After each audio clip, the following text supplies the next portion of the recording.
Good morning, everyone. Can you hear me?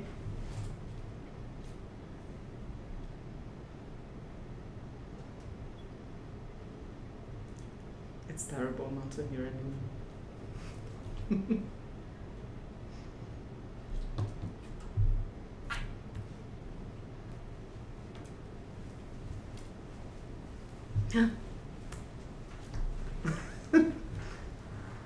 Can I start? Yes, good, thank you. So, And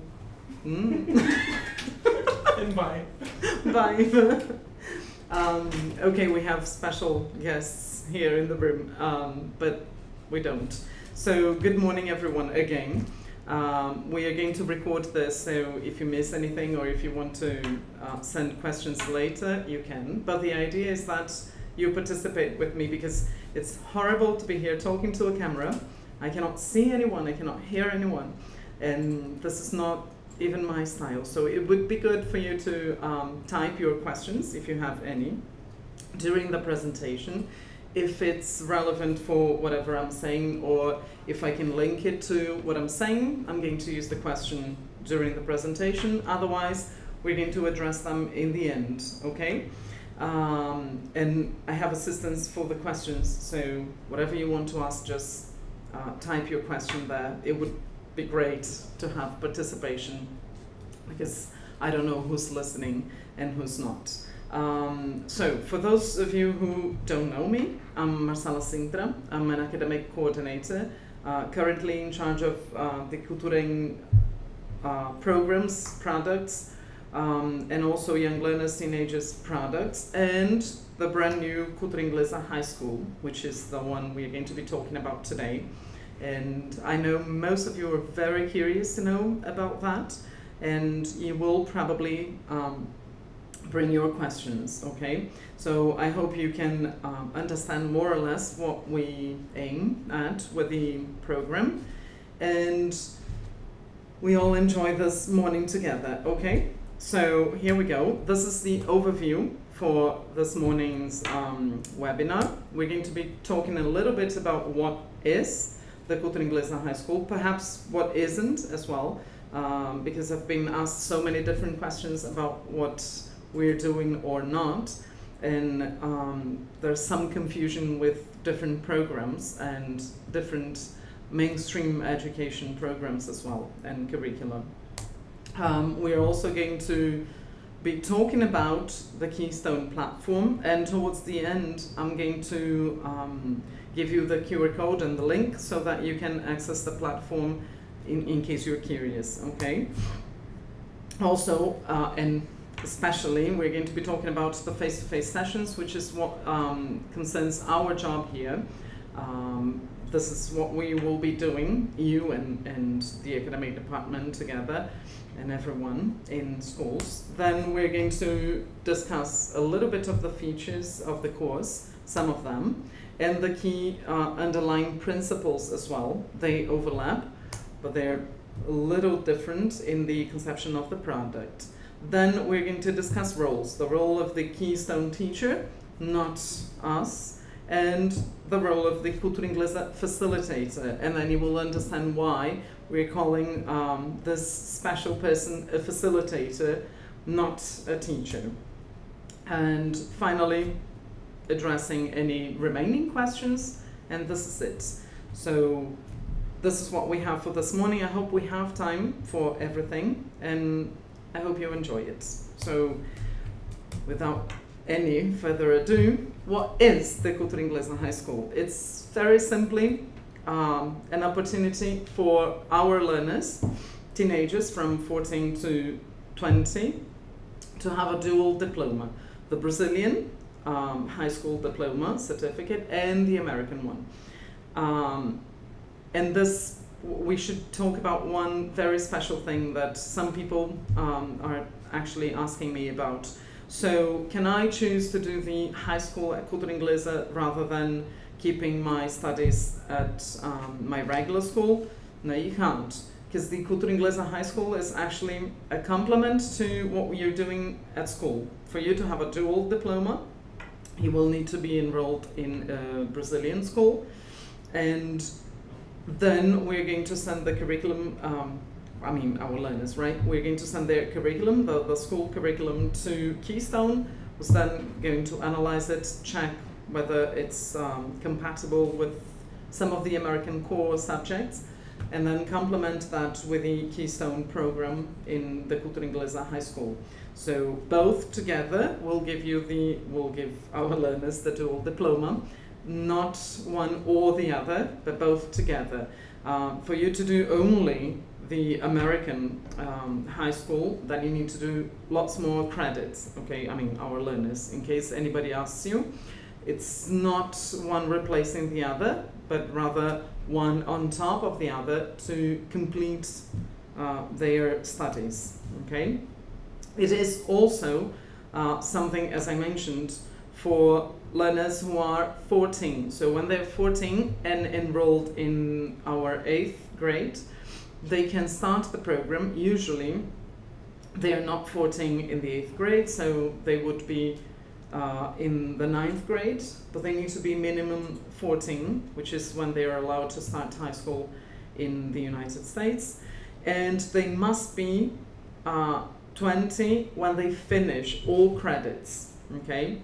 And that means they cannot start when they're 20 unless they are really, really good at studying on their own, because they would have graduated probably from our high school, our Brazilian high school, and they would be doing their credits with Keystone all in the same year, because they need to finish before they complete 21, meaning not possible, because that means they would be studying around 30 hours per week online, and this is not recommended by any specialist.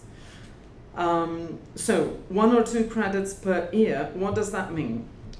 They need to complete, on top of the Brazilian curriculum, our learners need to complete 5 credits. We're going to be talking about the credits, what they are, in a minute, but they need to complete 5 different credits throughout the Cultura Inglesa High School program. This could be done in 2, 3, 4, 5 years, depending on the age they start the course with us.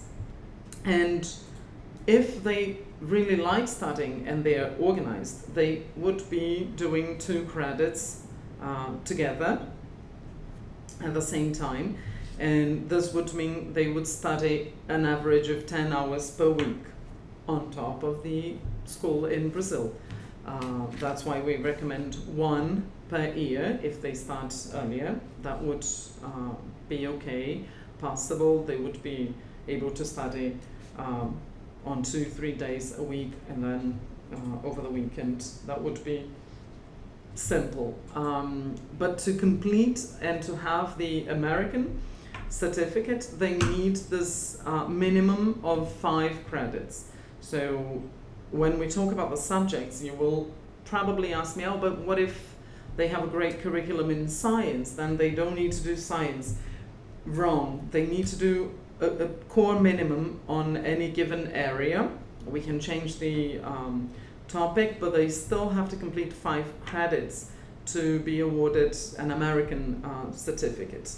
Because the Keystone, I'm not sure how many of you know what the K-12 Keystone School is. They are the largest distance learning school. It's not a physical school, but in the United States, in the world probably, they're spread all around. They've been doing that for 50 years. And then you ask me, but Marcela, there was no internet 50 years ago. There was internet, but not for them to study, right? There wasn't. They would study distance learning using mail. And many American students go to school. I mean, they don't go to school. They do homeschooling, and that's the basis of the Keystone organization. It's for homeschooling.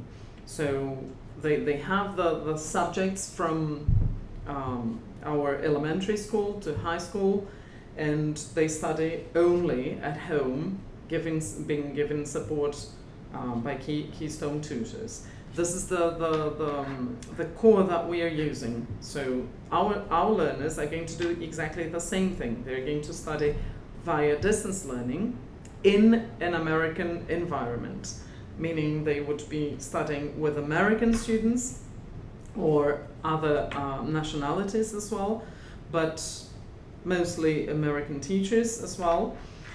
And they would be going to an international school, only that school is online, not a physical environment where they meet people, but they would be meeting people online all the time, okay? This is the Keystone environment.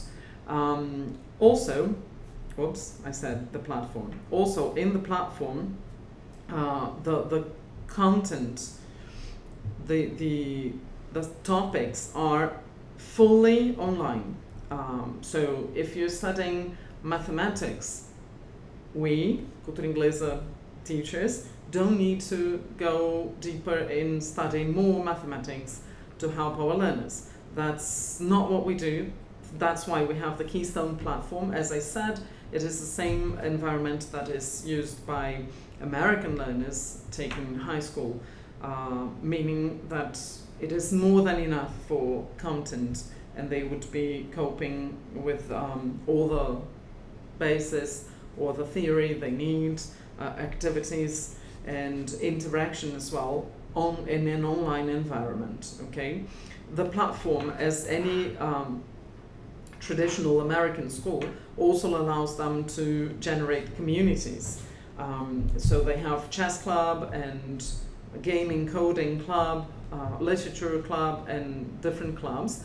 It's important to say that because we're going to take advantage of that to encourage our learners to engage in communities around the world and maximize learning opportunities as well. It's actually one of the meetings, aims, when they start school with us, is going to be socializing or being part or even creating a different club with other learners around the world, because they are spread really. So content in the Keystone platform, and then for the Cultura Inglesa High School, we're going to have a face-to-face weekly meeting where we're going to develop academic, social, and linguistic competencies. What does that mean? You say, oh wow, how nice, wow, we have so many different things. Academic as in study skills, organizational skills, time management skills, for them to be able to cope with an online environment, because we understand at Cultura Inglesa, I'm sure you all understand, that online studying or even distance learning is not yet something that we understand or accept as plausible or accept as advantageous to learning, right? So we've been studying a bit of online learning and distance learning to understand the advantages or what could be used and done with our learners so that they actually learn to learn online. And again, as I mentioned earlier, one of the lessons is going to be, one of the face-to-face meetings is going to be how to organize schedule and study time and moments for to cope with the workload, because there are lots of things to be done online. And in Brazil, research has shown us that not only do most of our learners quit online courses easily, but also they underperform sometimes. So we don't want that, and this is one of the strongest reasons why the face-to-face sessions are key to the program, the Cultura Inglesa High School program. And having said that, it's important to highlight that if the learners do not come to the face-to-face meetings, they're not going to be penalized in the overall performance in the Cultura Inglesa High School, meaning they will still be entitled to their certificate and everything. Our meetings have no impact direct impact on assessment, for example. Not a direct impact, but a very strong indirect impact in helping them organize and cope with the workload, and teaching them how to learn or how to study better and organize their notes and understand listening, take opportunities, explore the platform, learn from feedback, etc. Social as in catering for all the interaction that one may be missing by studying online, and then we are going to be using the interaction with other learners in the classroom, in the face-to-face meetings, to socialize, ask, learn from others, teach others what you learned online. Having said that, the face-to-face meetings are not necessarily a lesson where they come in and they are taught to interact in, for instance, I've just realized I forgot to tell you about the attendance list. Don't forget the attendance, guys. So they're learning to socialize, asking people questions that they're not going to learn how to survive in a party, for example, asking people questions, because that would imply a more linguistic approach to the meeting. The meetings are more on the realm of projects, design thinking, teaching and learning, or designing using what they learned online to produce something. For instance, producing a social action or a campaign that will impact the community they live in. So they will have to use maths, science, discuss if they're doing language, and bring the knowledge to help the society. Whatever language they are using is going to help them do that, which is the linguistic competency part of the lesson. And we are going to be working on more on emergent language than on using pre-established linguistic aim, if that makes sense. I hope that makes sense. It's horrible to be talking on my own here, and I hope you're all following that. So we are actually going to work with what they bring, more than giving us something that was planned before. And then you might be asking yourselves, but Marcela, what if they don't do anything online on a certain week, or they've breasted a lot and there's nothing new for them to tell their classmates or bring to the classroom? There are aims for that as well, learning to learn and study skills, other tasks tasks actually that we can do that do not depend entirely on what was studied in the previous week, but rather something that will inform future actions they can take in their online course, or something that uses past content from their online courses. But from all this, what has to be clear is one of the very first differences between the Keystone teacher and the platform, right? And the face-to-face meetings is that content is dealt with online autonomously by the learner with the support of the Keystone teacher, whereas the Cultura Inglesa facilitator, the environment, is going to be used to boost academic, social, linguistic skills, so that they can not only succeed in the high school program, but be prepared or better prepared to cope with the university life. And sometimes we lack that preparation as well in some of our regular schools, okay? You could ask something so that I know you're there listening, or tell Priscilla that you're listening. Then, the core subjects in an online environment, as I mentioned. Remember I said we need 5 credits, right? Bruno asked whether there will be actual lesson. Bruno, if you mean an actual lesson, like we teaching, coming to class and saying, oh, today my aim is teaching this so that they learn the present perfect, then there is no actual lesson. That's a very good question. There is a lesson in which not a lesson, but a meeting, and we are calling them meetings rather than lessons because of that. Because we're going to be facilitating interaction among learners. So our aim would be to boost self-confidence, for example. We need to cater for emotional needs as well when they all fail a test, for example, or a subject, not a subject, but one of the tasks that might happen, right? So boosting their self-esteem, like showing what they can do, that would be one of the aims, but not the prescriptive lesson guidelines for you, okay? Pachi asked about the attendance. Very good, Patricia. We are going to have the group on campus solution the same way we have other groups. So our attendance is going to be registered there anyway, and we as facilitators and as administrators of the course, the high school Cultura Inglesa with a partnership, as a partner school actually, we have access to their production or their progress in the online environment as well.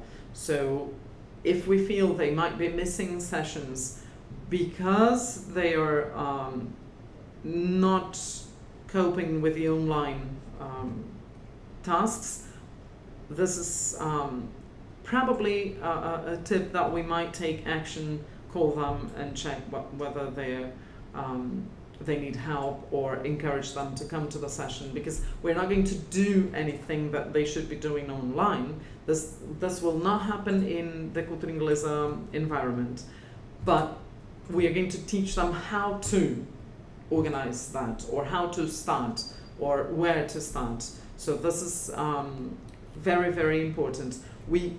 They're not going to fail if they never come to the meetings, but we are going to give them feedback that this could have boosted their progress in the course, and they could have maximized learning by having attended our sessions. And they are going to be fun in a way that they want to come, because it's all about them. I mean, lots of autonomy for them, but also accountability. And for a teenager, if you give them power, I think we can show them that it is a lot more relevant than learning something that they might not have a say about, right? Danilo said, very good question, we're going to get there, Danilo. They don't have to be enrolled in our language lessons as well, but that will depend on the level they are at, okay? I'm going to come back to that in a minute, I promise. So, going back to our core subjects, as I mentioned earlier, they need to do 5 credits, and 4 of those are core subjects, core areas, okay? The core areas, from each of the 4 core areas, that we need to choose 1 subject only, and they have to pass that one, obviously, to be awarded the credit, okay? And I'm going to say something very, very important. We have chosen subjects, and I'm going to explain the choices and everything from the menu, because learners could choose. There is too much choice, right? And they might need guidance. And it has to do with Danilo's question as well, because some of our learners might not be that advanced in language production. They might be needing more support in terms of language. So we recommend they start with grammar and composition.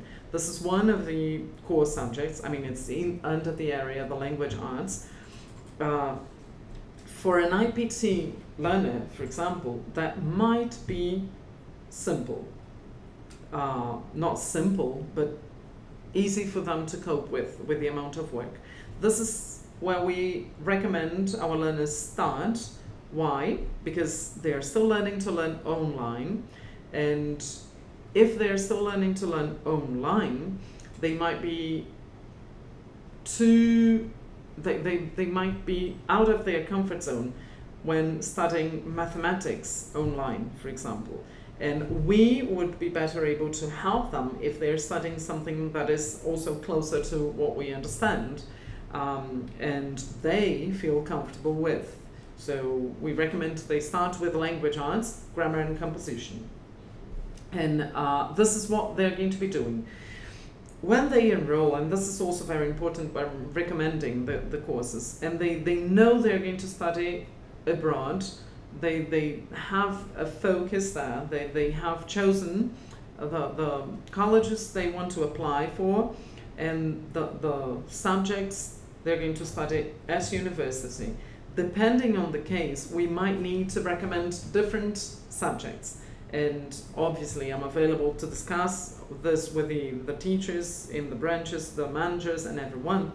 But it's very important that we listen to them before we impose things. So there is a core curriculum, but we need to analyze each case, not only the curriculum in the school they study at, but also the learner's intentions. For instance, if I have someone who wants to go to the MIT, very easy, right? They want to go to the MIT. Studying consumer math, which is here, which is our maths subject, might not be the best path for them. They know they want to go to the MIT. They might need calculus more than anyone else. But if they want to study cinema, we're going to stick with consumer math. It's good enough. 1 credit, and they're going to study the application of mathematical concepts to their lives, right? It's fun. You will be able to look at the platform later, because I'm going to give you the password. Yes, the password. Then you can have a look at the consumer math subject and topics and what they study.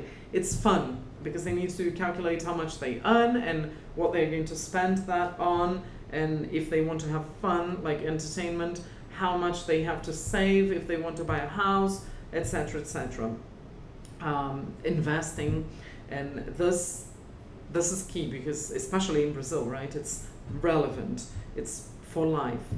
But still, if they want to study engineering somewhere, that might not be the best maths subject, because it's going to give them the credit, but I'm not sure how much you know about the American system, but for their application to be stronger, they need to have studied different subjects. They might need different subjects, okay? So it will depend. That's what we recommend. The general learner will be able to study these subjects. There is one more, and I'm going to talk about the second one in a second. But we might need to change that depending on special needs, okay? The second one, 21st century contemporary world issues, is the social studies subject there, and it has to do with history and geography. And then you ask me, but Marcelo, we are not studying American history, US history. They accept that as a credit. It's one of the options. It goes, if you have a look at that later, first unit in 21st century contemporary world issues is all about the 9/11 and the USA, right? So it is still from an American perspective, even though it looks at the world and some more contemporary world issues. But depending on what they want to study, we're going to strengthen that studying US history, right? But again, we chose the topics that might interest our learners more and be more relevant to a global citizen, right? Then we have physical science. This one, I think from all 4 of them, is the one that we might need to be more careful with, because in physical science, it is what it is, right? They're going to study the science, the rocks and I don't know, makes different things. There are very few experiments in this one actually. This one is not with a lab. And this is one of the criteria I used because most of the science topics carry a lab component because it's for homeschooling. So if you have biology with lab and the children go home with their parents who are actually organizing their studies and they burn the kitchen, the parent is responsible for their studies. In this case, we are responsible for our studies, and we cannot give them the lab option, right? So physical science is the science subject. However, some of our private schools here in Brazil have very strong science curricula, and they might need to go and study PE and health, not science. So that we need to analyze that, but you will see that in the elective. Bruno is asking whether we have a table describing all the subjects. These core subjects, yes, because it's in the proposal, the proposta de lançamento, and then I explain all these. But the other ones, no, not even Keystone has it, because it's a very long list of subjects, and they are not going to, it's not a menu for them. We're not going to allow them to pick and choose, because otherwise it's going to be a mess and very difficult for us to administrate all the subjects online as well, because we need to organize who's doing what, etc. And we might get lost, as in they tend to choose what's their interest, and they cannot do, for example, consumer math and calculus, because that's 2 credits, yes, but only in math. And they need 1 credit in all the other core areas. So they're going to say, but Marcela, I did 2 already, it's only 5 credits, so it's a mess. And there are many subjects, really. For the electives, I think you're going to have more fun now with the electives. The elective subjects were, well, going back here, we chose variety here, so that we can do all areas of interest. Let me just look here. Juan is asking whether students in specific contexts can actually choose which courses to take if they feel they need. The example of the students, what we are doing, Juan, is the other way around. We're not letting them choose, but when they come to us and tell us what they want to do, then we're going to analyze the school curriculum, what they already have for that. With the help of Keystone, we're going to analyze what they need to do to get into top schools, for example. And they all dream of Harvard, right? Or it also happens with American kids. Like a very low percentage of learners can actually get into Harvard. So they cannot say, I just want to go to Harvard. It's not our responsibility to get them into Harvard, or the MIT for that matter, but to give them higher chances. So in that case, in special cases like this one we mentioned, if they want to study in X, Y, and Z, and they have different core, not core, but different objectives there, then we analyze the curriculum and we make suggestions. I'm already in contact with the academic help and support of Keystone, so that they help us with what is actually desirable in an application for the American universities. So if we let them choose, it's going to be the same thing as us choosing and not considering special cases, right? And if we open too much, then it's going to be, it's no longer Cultura Inglesa High School, but do whatever you want on Keystone, right? And that's not the idea. We have to somehow have a common rationale to help them choose that, okay? Then, elective subjects. As I told you, we chose different ones to cater for different interests. Public speaking, it's very, very close to our reality in this case, because they learn how to present in different situations. They're going to learn how to organize presentations, how to have visuals, but also the tone of voice, the eye to eye, which is very difficult online. I think they don't have a webinar presentation in public speaking. I'm going to check again, but I don't think I saw that one. But anyway, learning what words to choose or register and everything in terms of body language as well, in terms of speaking in public in different situations, formal, more formal, less formal, presentations, conferences, work, school, etc. It's half a credit, because all the elective subjects are only one semester, 90 hours of study. I think I forgot to say this about the core subjects. They are all 1 credit, meaning 180 hours of online study. Okay, and the elective subjects are all 90 hours of study, half a credit only. So they need to choose 2. Public speaking is one of the options. Then we have, I told you they were all very different. Then we have digital media, web design, and I have to confess that I was trying all of them, right? And for this one, because I didn't understand anything that they would have to do, I think someone with a different mind would love that better than the public speaking.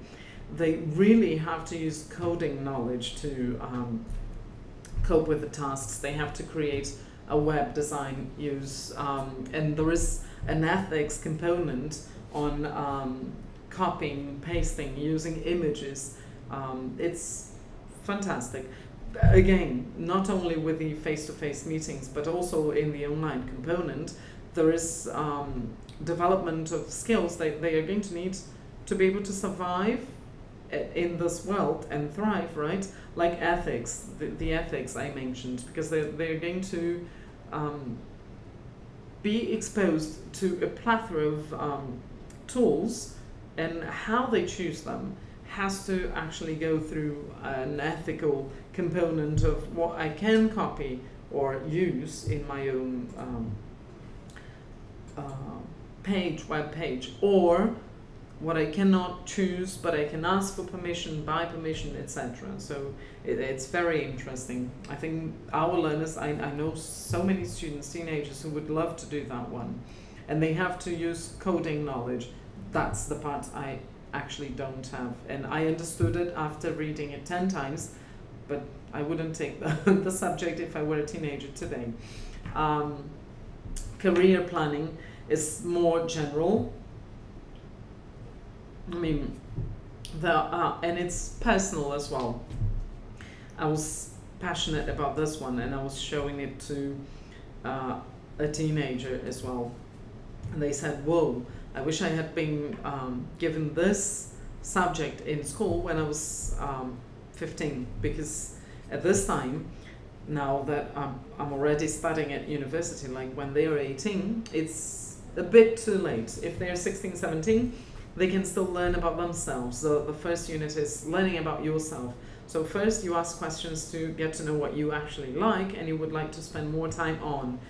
And then you start planning what you want to study and how much you would be willing to apply or use of your time, for example, to dedicate to that career, and how that would impact work life later on, and who you should talk to and their paths. They actually design all that on their own throughout the course, through the units. Again, half a credit, so a 90-hour study course, but very, very strong personalized course, right? Then we have entrepreneurship, which is what it is, right? They're going to design things, use creativity, develop innovation or innovation skills, right? To organize, budget, create, employ, and consider all these sub aims of building business idea, because sometimes they say, oh, it's simple, I just do this and it's all done. But it is not, right? It's not that simple. So they delve into the delicacies and the details there, to organize the entrepreneurial desires they have. And there is mathematics in that one. And finally, one under the health area, which is nutrition and wellness. And this was a lot more interesting than the digital media for me, even though it was far from my comfort zone as well, because it has to do with what you eat and how you exercise. It has to do a little bit with science, how the body works and what you should be getting to be able to be healthier, and it has to do with awareness and the putting things together to for a healthier life now and in the future, and the organization. Now, remember when I mentioned the physical science, that for some schools the curriculum on science is very strong, and doing physical science would actually not give them any extra credit to graduate in America. And then we would have to replace it with what we don't usually have in Brazilian curricula, which is the nutrition and wellness, the health area, physical education.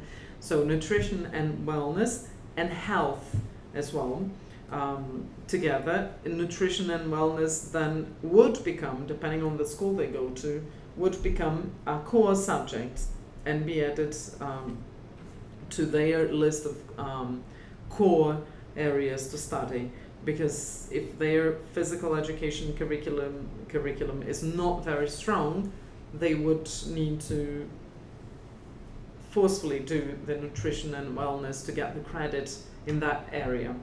And some of our learners might resent the fact that they would love to choose digital media and entrepreneurship, but they had to choose nutrition and wellness and one of the other two.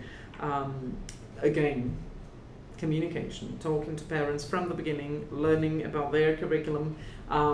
If the schools, right, or the parents, if it's in our branches, the parents have to communicate with their schools, the regular schools, to bring the curriculum. If it's in a partner school, then we can use the school connection to analyze the curriculum with Keystone to know what credits they already have, because it's the sum of Brazilian credits transformed into equivalent in the American curriculum that will give them the American diploma. So it's very important for us to know from the beginning what we already have, what they already have. Okay, so far so good. I had seen Thelma's name on screen, but it disappeared there. If there was a question, you need to repeat, Thelma. And then after all that, because they would be doing all that online, right, they have the face-to-face sessions, the face-to-face meetings with a Cultura Inglesa facilitator. How do they happen? Students need to be a minimum in our courses of upper 2, and if they are in upper 2, they are strongly encouraged to keep on studying. They would have to finish at least the upper 3 to become better able to cope linguistically, able to cope with the courses, the online courses, more autonomously, and ideally finish the MAC course, right? But if they're doing upper 2 and stop studying the language course, it is advisable, or I would strongly advise you to call parents and the students and say it's still not enough to follow through the high school program. I mean, all the 5 credits, because online they're studying on their own, and it gets harder and harder, and depending on their intention, they would not be prepared to write the papers towards the end. Academically speaking, they might, because it's an organization, but linguistically they need more repertoire, right? Minimum to start, upper 2. If they are IPT already, even if it's the first semester, it means they can cope well with the online sessions. So no advice there. Of course, we want them to keep studying, but they would be doing lots of sessions online, lots of input, and they have the face-to-face sessions. But in upper two, they need to keep studying. There is a lot to go on and to learn, right? Also, each meeting is 2 hours and yes, it's true, 2 hours and a half per week, not broken into 1 and 25 minutes. No, 1 and 15, right?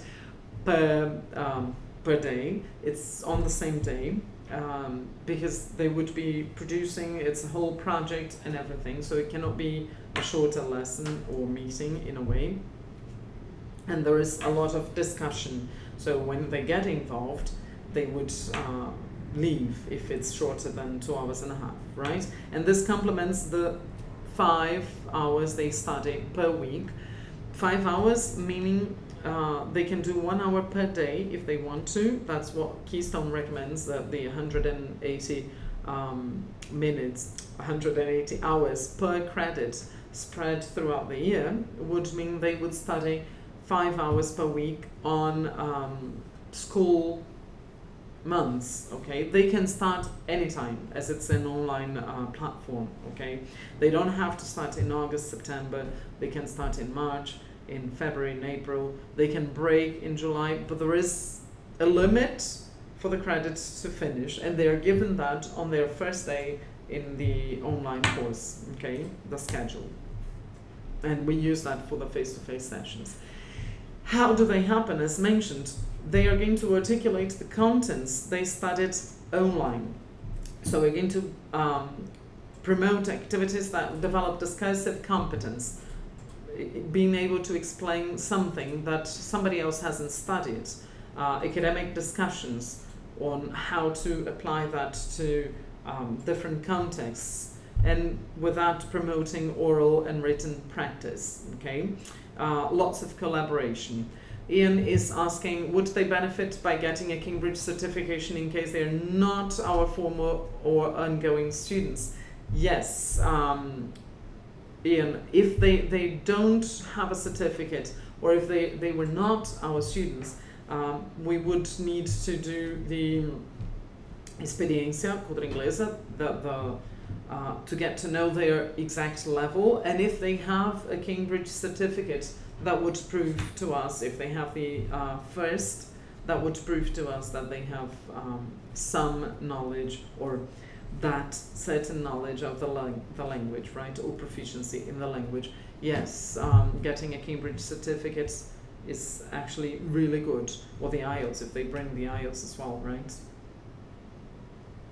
Okay, then in the face-to-face meetings, there are some key features of what happens in the classroom, right? One of them is we're going to be working on something that is more, it's beyond what we already do in terms of autonomy. Why am I saying that? Because for us to say our learners come to class, they still have to write their compositions, they have to speak. If they don't do all that, there's nothing we can do, etc., etc. But they can come to class unprepared, right? The language lessons. And we boost that communication, we have input, lots of things. In the Cultura Inglesa High School face-to-face sessions, they would, it's more than autonomy. I'm using the concepts from research, but it's more than autonomy, it's accountability as well, because they would be bringing what they study to the classroom and using that, and also questions they might have on how do I communicate that to other people, because I'm not sure I understand. And in the beginning they will probably all be studying the same subject, so this discussion would generate autonomy on the learners group and facilitation from the part of the teacher, right? rather than imposing. Bilingualism in the concept that learners are actually studying in an English-speaking environment, studying concepts with students who do not speak Portuguese necessarily, do not speak Portuguese as their first language, and they would be using that in the classroom as well to debate the concepts and how to apply that and how to use that for future application.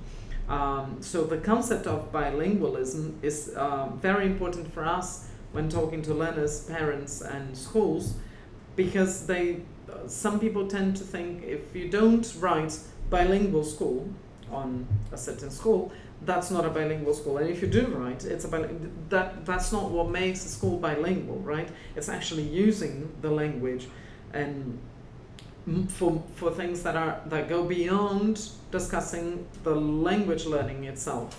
Okay, so this is a key feature there, and collaborative learning essential in our face-to-face meetings, because they go online. Even though they are working with other people and interacting with other people on a daily basis, if they study all the time, the kind of collaboration will be definitely very different from what they will be able to do in the face-to-face meetings, where they will have to bring the diversity of contents and ideas to put together, building something common for them, like the social project I mentioned, right? So bringing their contents, putting it together, designing an idea that makes sense or is relevant for everyone, demands competences that are not necessarily used in regular studying online, okay, or language for that matter, right? Communication, so the language in the classroom is not, the communicative activities are a lot more than an excuse to speak English, but how to apply concepts or explain concepts. So we are going to be manipulating language in the face-to-face sessions with the learners, so that they can change register and find different ways using not only paralinguistic but the linguistic features and their repertoire to enrich someone else's repertoire, and someone who might never be studying that. So if they're studying public speaking, for example, and I have to give them an insight on that, the language I use cannot be the one I studied online, because that doesn't make sense to someone who was not there, right? Paul was asking, during the meetings with the students, we won't teach them the grammar topics, but we would kind of have a review of the concepts they have questions on. Not really. Very good point, Paula. No, it's not a review. It's that we're going to ask them to bring the contents that they study. The first part is correct. We won't teach them the grammar topics. So whatever they studied online, I come here and say we're going to learn the present perfect. No. And no, not the real life moment. It's completely different. We're on a different realm here. It's not a lesson. There is a beginning, middle, and end, but there is no it's not logic is not the word. There is a logic, but the aim is building the project, or finding the best machine, or applying for example, organizing online schedule, taking part on, they're going to decide that. So on the concepts they bring to class, if they studied science, grammar, and history, for example, and I'm doing the social project with them, they're going to decide what social aim they have, show the group. Does that make sense for us here in São Paulo to, for example, I need to be creative now, right? So if they're doing São Paulo, they want to encourage people to recycle. Brilliant. Aim, check.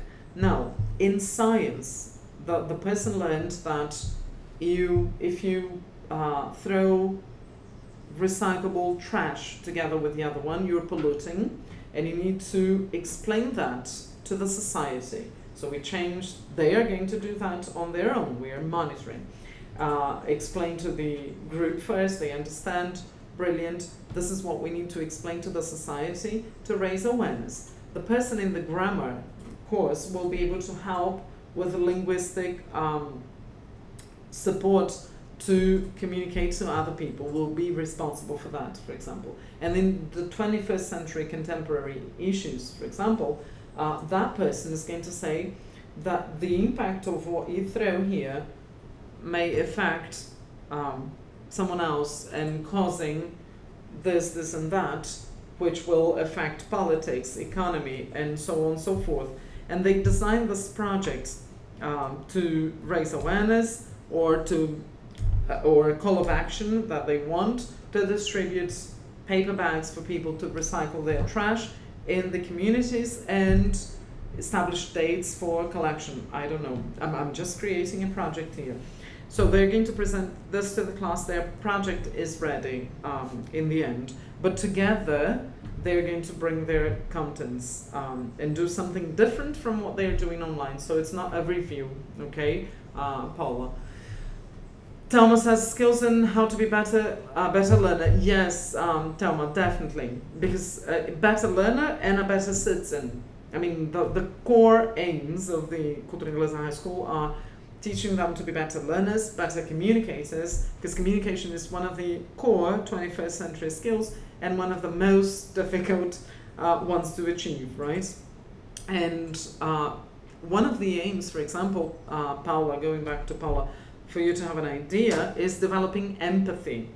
So when listening to other people, we're going to work on questions you should be asking, body language, and so on and so forth. So there is an aim there for the sessions that you will be able to pick and choose as you please. You can choose, right? And depending on the group profile. But developing empathy as a main aim does not necessarily imply that they need to revise anything or use the contents, but do those things to develop that skill, if that makes sense to you, okay? It goes beyond what we are used to doing in the regular classroom. It's more on the realm of general education, okay? Then, some other underlying principles. The facilitation that I mentioned, I'm not the sole provider of knowledge, right? But someone who provokes the learners to produce and use what they have, together with the interaction for language development as Alice mentions. This facilitation and this provocation of actions or classroom events will bring more communication, right? Danilo is asking, how are the facilitators selected? Very good question. There is going to be a training, Danilo, and anyone can actually enroll for the course starting on the 6th of March. It starts online. It's actually a blended course as well, where we are going to be doing or mirroring what we will be doing with the learners. You can enroll for that one. I think Dani sent an email with all the CPD opportunities this year. This was one of them. It's going to be happening in Pinheiros, the face-to-face sessions, 6 face-to-face sessions throughout the semester, and online work through Google. Okay, so yes. And how are they selected? That will depend on the branch. We're just starting with fewer branches, but the managers have autonomy for that. I'll be helping with some of the courses as well. Okay. Then Thelma says the teacher will facilitate and act more like a tutor. Brilliant, Thelma. That's why the teacher is not being called a teacher in this context, so that we don't feel like giving but rather facilitating or provoking and training the learners, and also choosing. That's why I clicked on the principled eclecticism here, because the facilitator is able to choose what approach is going to be working better for this or that session, for this or that group. And there are options in the aims, for example, and the guidelines. It's not a guideline, it's just a set of ideas not a set of ideas, but anyway, where you can choose to work with one or another skill for different reasons. So they will be writing collaboratively, individually. I'm going for a more skills-based approach here. They need to listen to each other, etc. It's not something like grammar-based, like someone else asked earlier, right? Then, because I think it was Paula's question, right? The Keystone teacher will be responsible for the content, mainly, okay? There is a list, I'm going to make it available because we have a mini course as well. In the mini course, we're going to be working on the detailed list of do's and don'ts, but I'm going to make them available for you. Just email me as well, and I can send you the list. Content, the assessment, as I mentioned, correction, feedback, to give the learners more input on what they need to develop, and the online discussions. We do not have to monitor the online discussions, and our face-to-face meetings will tend to be technology light, because there is a lot of online work already, okay? But there is a rationale for that. Then Danilo is asking the blended course this semester. Not necessarily every semester, Danilo, but as needed, yes. So don't worry, okay? We're going to have more training if you cannot join this semester. Madi is asking, where will these face-to-face meetings with the students be held? In different branches. No, in different branches. I know that Aegianopolis is trying, it's the first semester, so we are still trying to open the groups. Aegia is already trying to open one. Santana, Pinheiros as well, Campinas. So not all branches will have it this semester. All going well, we might open next semester or only in 2020 for more branches, okay? We're still piloting, but very specific branches.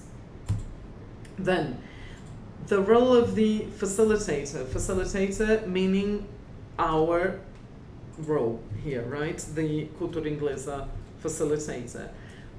So if we do not organize the content, do not organize the assessment, and we don't have to give them feedback on their content, etc., we work on opportunities for collaboration and interaction. So we have to be ready to provoke, to ask the questions that will trigger reflection and will trigger responses, varied, open-ended responses from the learners, right?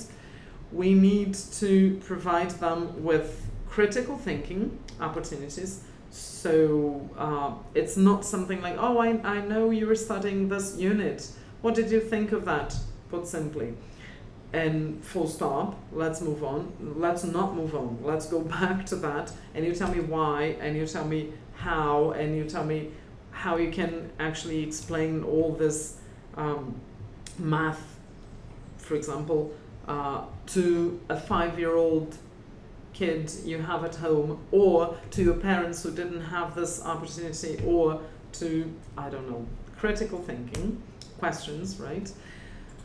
The facilitator, terrible, sorry. We facilitate activities to boost linguistic repertoire. Boost in a way that we are going to promote activities in which one learner can learn from the other. For example, remember when I said minimum of upper 2? The upper 2 student is going to study with the IPT guy, and one can learn from the other, either from the question one asks or from the answer, and Lexis one chooses to use. So these opportunities, these activities have to do with classroom management there. So we cannot simply let them choose the groups all the time, because they tend to sit with people they know, or it's easier not to learn or not to be provoked, right? So our role is to provoke more opportunities there. And we support the learning experience. And in this one, there is more to it than it shows. Because remember what I said before, we don't organize the content, we don't answer the questions they have about content. They can ask the questions to the Keystone teacher. But we can be the big brother and keep an eye on them, what they're doing, whether they are progressing, whether they're not doing anything, and whether they are performing well or underperforming in the online environment. So I know they are about to fail the course. They still have, I don't know, 2 units to go, so there is a chance I can use that in the classroom. And I don't know, grouping them with someone who has studied this before, for example, encouraging them to sit together or encouraging them to talk after class, asking them about their skills, their study skills, their organization at home. How long are you dedicating for this course? So let's reorganize that, check if it has worked this week. So I asked the learner to sit down for 2 hours without their mobile phones or email turned on or games turned on, because I found out that distractors were all around the room. Then I go and help them with that. Not by answering the questions, and mind you, that when we read them, even the 21st century, especially the 21st century contemporary world issues, you see those issues. We want to discuss them. We want to contrast them to Brazil and the other parts of the world and everything. We want to do that. They can do that. We cannot provoke them. We cannot teach them, impose anything on them. But we want to say, oh, really? Did you use this in your assignment?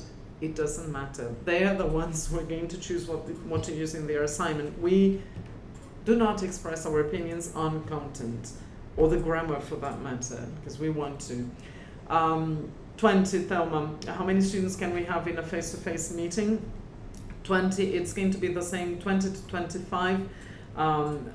If we have 25, I would be really happy, because some of the projects would need a large group there.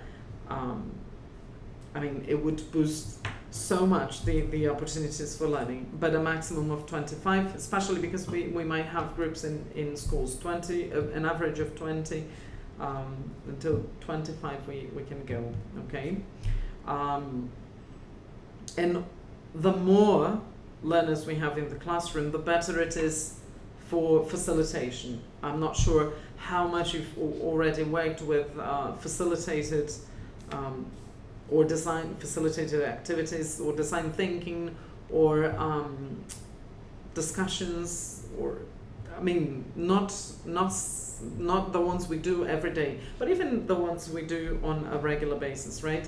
The more learners we have, the more ideas are going to be generated, the more diverse the building of knowledge is for the projects, okay? Questions, apart from the ones you asked, because you can ask questions. It's terrible to be talking on my own here to a computer and looking at the word questions. You can be typing the questions, and I'm going to show you the QR code here and the link to the Keystone platform. And disclaimer, the Keystone platform, and I told you about the history of the platform, right? It's, I mean, not the platform, but the Keystone.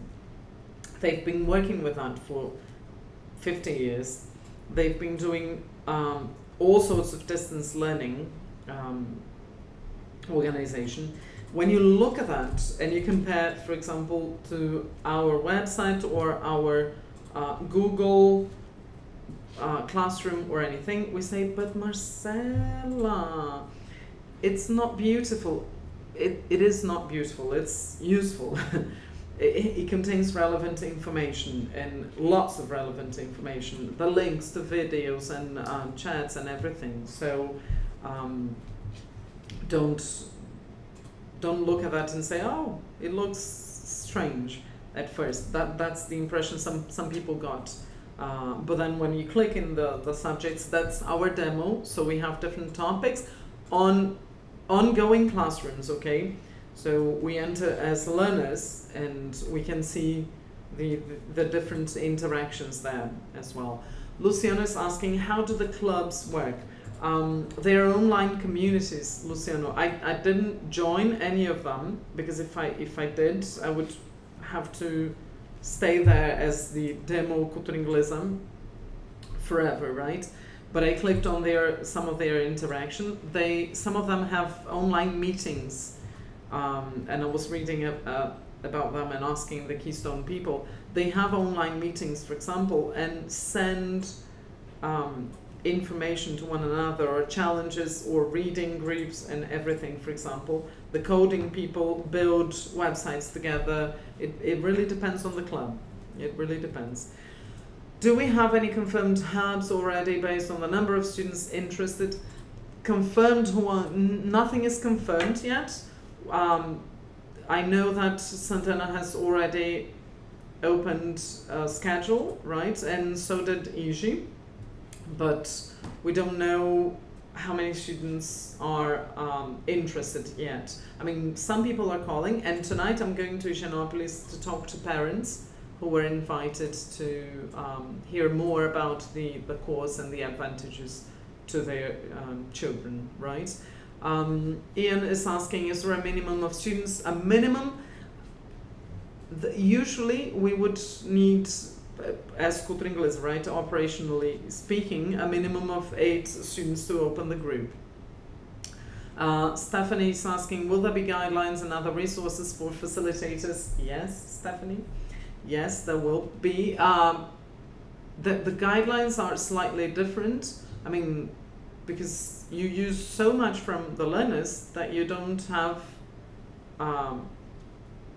like, use this text, this page from this book, etc. But lots of resources, guidelines, aims you can choose from, right? And as Danilo asked, well, the purpose of the online, the ongoing training course is to help the teachers understand how to work and do the same with their learners as well. So using the activities there that you can use with the learners. So two ways. Both the course will help and the guidelines, the resources, what you can use, the addresses.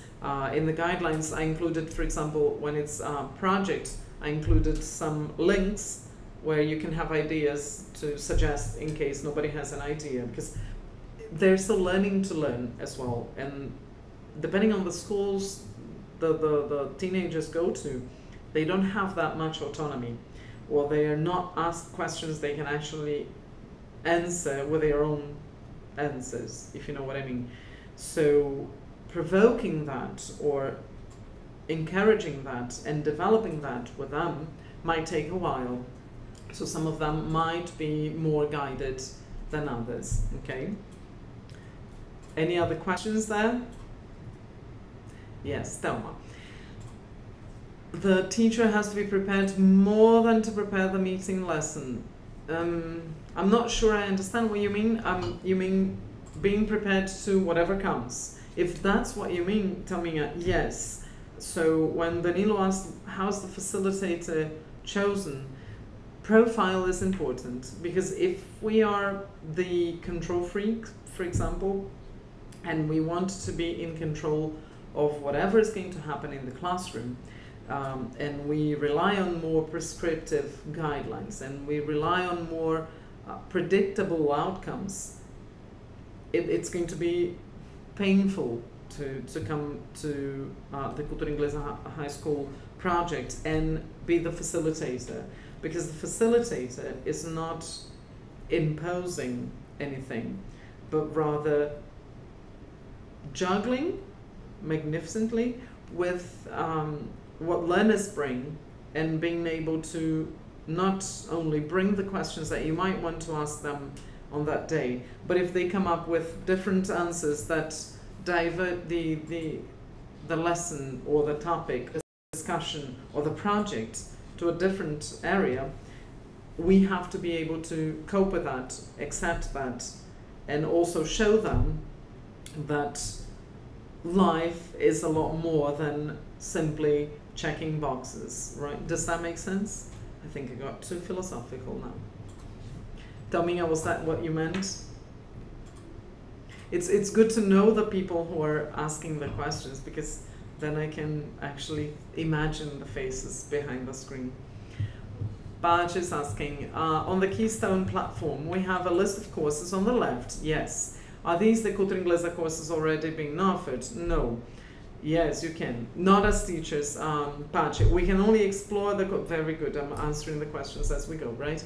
The list of courses on the left are all the courses they put on our demo. And I can ask for more courses and everything to the demo. The demo is some course that is happening at the moment with real learners, and we explore them as learners, right?